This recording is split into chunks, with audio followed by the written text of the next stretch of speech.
यह empire state building है। जब इसे लगभग 100 साल पहले बनाया गया था तो यह दुनिया की सबसे ऊंची इमारत बन गई थी।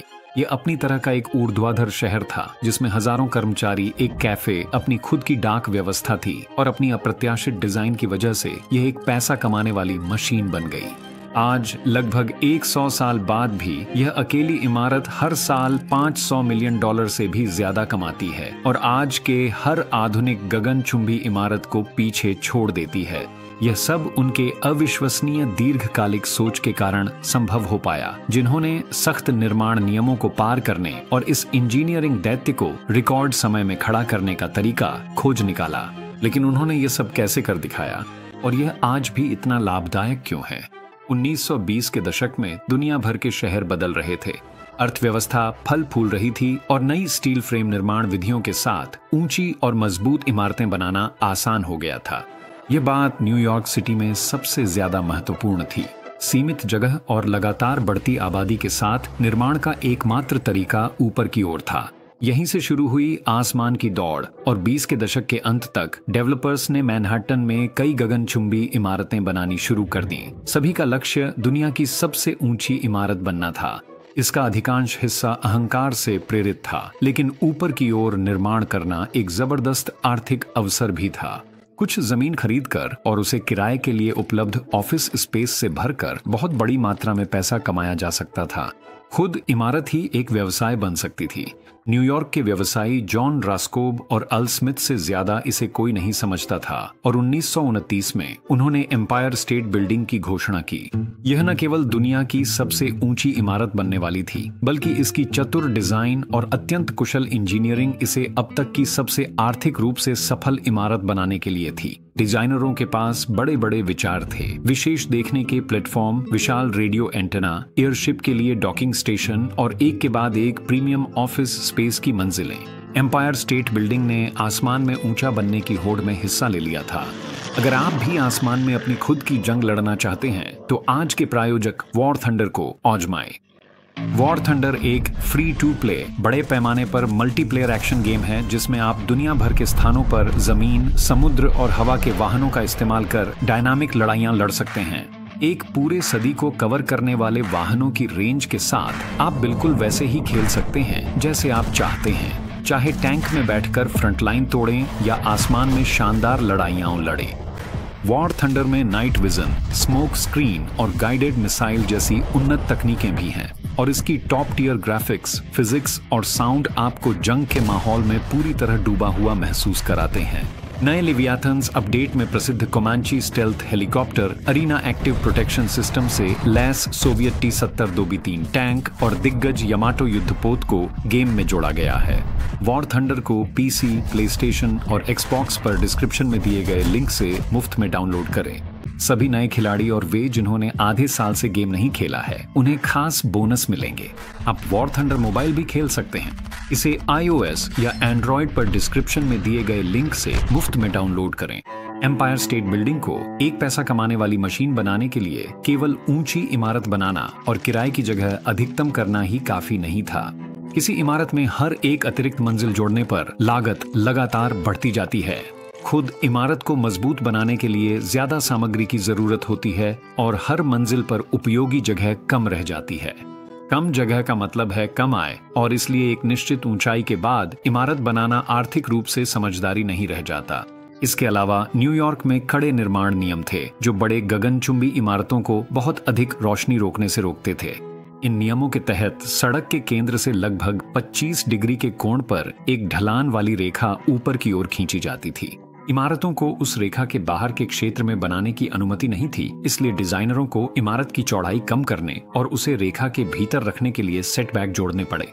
इन नियमों के साथ ऐसा लग सकता है कि फर्श की जगह और इस तरह आय को अधिकतम करने का सबसे अच्छा तरीका यह होगा कि रेखा तक ही निर्माण किया जाए, जिससे एक पिरामिड के आकार की इमारत बने। हालांकि कई इमारतों ने इस डिजाइन का पालन किया, लेकिन वास्तव में यह गगनचुंबी इमारत के लिए व्यावहारिक आकार नहीं था। इमारत के निचले हिस्से में ज्यादा लोग और ऊपर बहुत कम लोग होने के कारण लिफ्ट पर मांग असमान हो जाती। नीचे के हिस्से में भारी देरी होती, जबकि ऊपर लिफ्ट का उपयोग बहुत कम होता। मांग को संतुलित करने के लिए और लिफ्टें जोड़ी जा सकती थीं, लेकिन इससे बस बहुत अधिक जगह घिर जाती, जिससे हर मंजिल की लाभप्रदता कम हो जाती, खासकर ऊपर की मंजिलों पर जहां सबसे महंगे कार्यालय स्थित थे।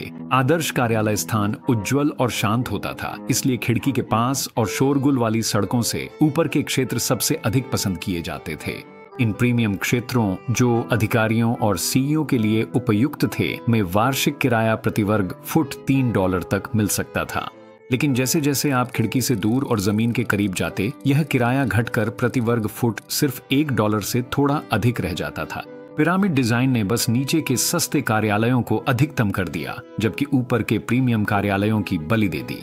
डिजाइनर वास्तव में चाहते थे कि इमारत जितनी संभव हो उतनी ऊंची और सीधी रहे, लेकिन यह न्यूयॉर्क के निर्माण नियमों में फिट नहीं बैठता था। हालांकि नियमों में एक विशेष शर्त थी जिसे एम्पायर स्टेट बिल्डिंग के डिजाइनर वास्तव में अच्छी तरह समझते थे। हालांकि कोई भी इमारत उस ढलान वाली रेखा को पार नहीं कर सकती थी, लेकिन अगर इमारत का कोई हिस्सा कुल प्लॉट क्षेत्र का केवल 25% रह जाता तो वह रेखा को पार कर सकता था और ऊपर तक जा सकता था।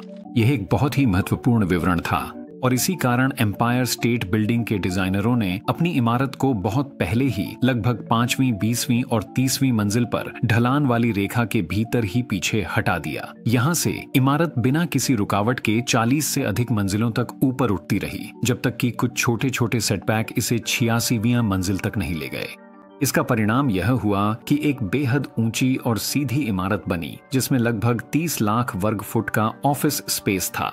हालांकि इसने ढलान के नीचे की सारी जगह का अधिकतम उपयोग नहीं किया, लेकिन इसने नीचे के सस्ते ऑफिस स्पेस का बलिदान देकर ऊपर की ओर कहीं अधिक प्रीमियम ऑफिस स्पेस हासिल किया। जनसंख्या को अधिक समान रूप से फैलाने के साथ वे इमारत के केंद्रीय कोर में कम लिफ्टें लगा सके, जिससे पूरी इमारत के चारों ओर 28 फुट की प्रीमियम ऑफिस स्पेस की रिंग बची रही। लेकिन इतना बड़ा गगनचुंबी इमारत बनाना केवल एक विशाल भूखंड पर ही संभव हो सकता था। उस समय अधिकांश गगनचुंबी इमारतें लोअर मैनहट्टन में बन रही थीं, जो दुनिया का वित्तीय केंद्र बन चुका था। यह तर्कसंगत था क्योंकि वहां एक इमारत की 80 मंजिलें भरने के लिए पर्याप्त मांग और पैसा था। लेकिन एम्पायर स्टेट बिल्डिंग के डेवलपर्स की सोच अलग थी। उन्होंने देखा कि न्यूयॉर्क का व्यापारिक केंद्र धीरे धीरे उत्तर की ओर बढ़ रहा है, इसलिए उन्होंने एक बड़ा जोखिम उठाया और मिडटाउन में $1,60,00,000 में एक भूखंड खरीद लिया, इस उम्मीद में कि एक दिन यह न्यूयॉर्क का नया फलता फूलता व्यापारिक केंद्र बन जाएगा। उस भूखंड पर अभी भी पुराना वॉल्डोर्फ एस्टोरिया होटल था, लेकिन उसे गिराने के बाद डेवलपर्स के पास 400 फीट से ज्यादा लंबा और 200 फीट चौड़ा भूखंड आ गया। न्यूयॉर्क में इतना चौड़ा भूखंड मिलना बेहद दुर्लभ था और यह दुनिया की सबसे ऊंची इमारत के लिए एक आदर्श आधार प्रदान करता था। अगला कदम वास्तव में इस इमारत का निर्माण करना था और यह रिकॉर्ड समय में और केवल $3.5 करोड़ के सीमित बजट में करना था। न्यूयॉर्क में पूरे साल में 2 लीज तिथियां होती थीं, 1 मई और 1 अक्टूबर। अगर कोई इमारत इन दोनों तारीखों में से किसी एक तक पूरी नहीं होती थी तो उसे अगली लीज तिथि तक खाली बैठना पड़ता था, जिससे भारी मात्रा में पैसे का नुकसान होता था। इसलिए लक्ष्य तय कर दिया गया। एम्पायर स्टेट बिल्डिंग को 1 मई 1931 तक पूरा करना था, जो अब से सिर्फ थोड़ा सा ही अधिक समय था। इसके बाद जो हुआ वह दक्षता और योजना का सबसे अद्भुत प्रदर्शन था, जैसा किसी भी इंजीनियरिंग परियोजना में शायद ही कभी देखा गया हो। इमारत की मुख्य संरचना प्रीफैब्रिकेटेड स्टील के कॉलम और बीम से बनाई गई थी। इनमें से लगभग सभी एक जैसे थे, इसलिए इन्हें तैयार किया जा सकता था, निर्माण स्थल पर भेजा जा सकता था और रिकॉर्ड समय में जोड़ा जा सकता था। हर दिन सैकड़ों डिलीवरी और साइट पर 3000 से अधिक मजदूरों के साथ इमारत हर हफ्ते 4 से अधिक मंजिलें ऊपर उठती गई। हर मंजिल पर रेलवे गाड़ियां बनाई गई थीं, ताकि सामग्री को जल्दी से इधर उधर ले जाया जा सके, और इमारत में जगह जगह लगाए गए छोटे क्रेन स्टील बीम्स को सबसे ऊपरी मंजिलों तक उठा सकते थे। यहाँ तक कि इमारत में कई रेस्तरां भी बनाए गए थे, जिससे मजदूरों को काम की जगह छोड़ने की जरूरत नहीं पड़ती थी और उनका समय बचता था। सिर्फ 6 महीनों में पूरी स्टील संरचना तैयार कर दी गई थी और 6 महीने बाद पूरी इमारत बनकर तैयार हो गई, और यह बजट से कम सिर्फ $25 मिलियन में पूरी हो गई। अब यह किराए पर देने के लिए तैयार थी।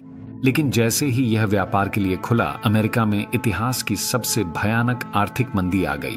1.2 करोड़ लोगों ने अपनी नौकरियां खो दी और पूरे देश में वेतन 45% तक गिर गया।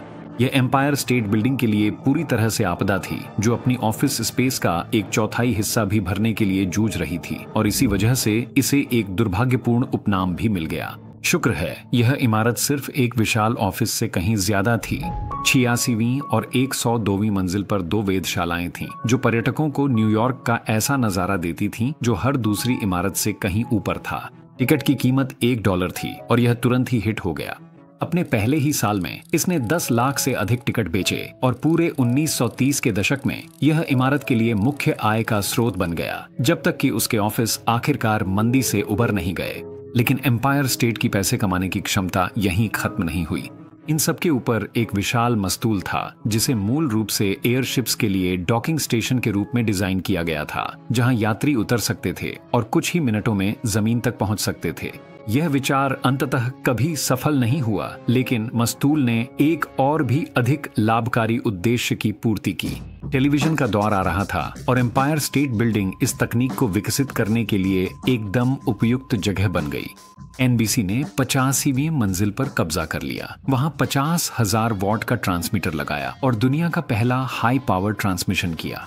इससे पूरे शहर को सिग्नल मिला और यही वह आधार बना जिस पर अमेरिका भर में टीवी का काम करना शुरू हुआ। ये इतनी ऊंची थी कि इसका सिग्नल रोड आइलैंड या मैसाचुसेट्स तक, यानी 100 मील से भी ज्यादा दूर तक पहुंच सकता था।